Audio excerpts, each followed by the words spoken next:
the other thing that's so annoying about this is that, especially with regards to sex differences in personality, well, let's say that you're firmly on the side of women, just for the sake of argument.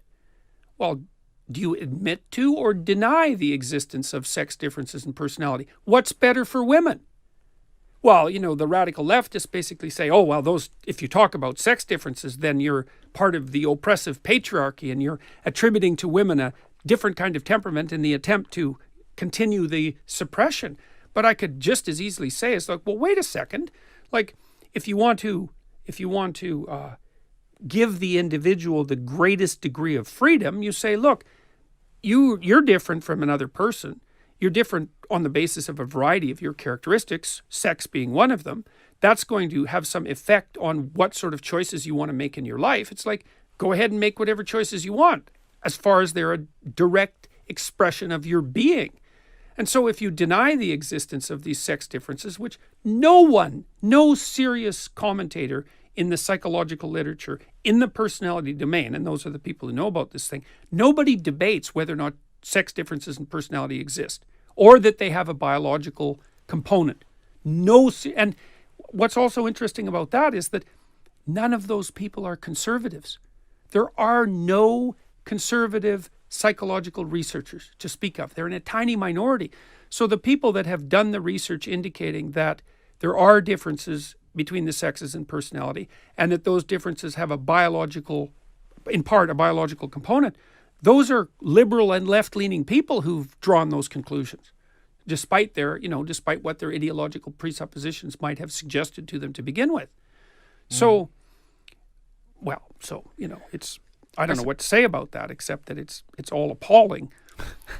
I suppose the fear must be that difference will ultimately be used for leverage for status. Sure, and that's a reasonable fear, because anything can be manipulated, but claims of identity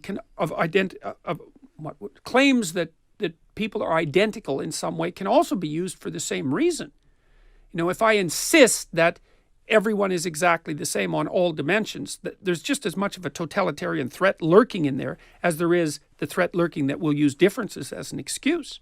Yes. And we're also not having a serious discussion about this. It's like, yeah, men are overrepresented at the top of the economic apex. That's true. It's a small minority of men, by the way. It's certainly not men in general, but they're radically overrepresented at the bottom. And believe me, man, like, nobody cares about men who are failures.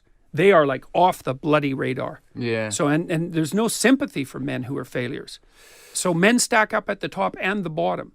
And we don't have a discussion about that. And we don't have a discussion about the fact that women are radically underrepresented in dangerous jobs, although they are, or in trades that require like brutal physical labor. Women are radically underrepresented, or in jobs outside, women are radically underrepresented.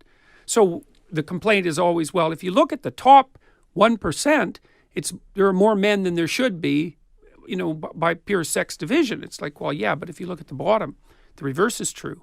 So if we're going to have the discussion, I don't really necessarily think we should have that discussion, but if we're going to have the discussion, then we should look across the entire economic spectrum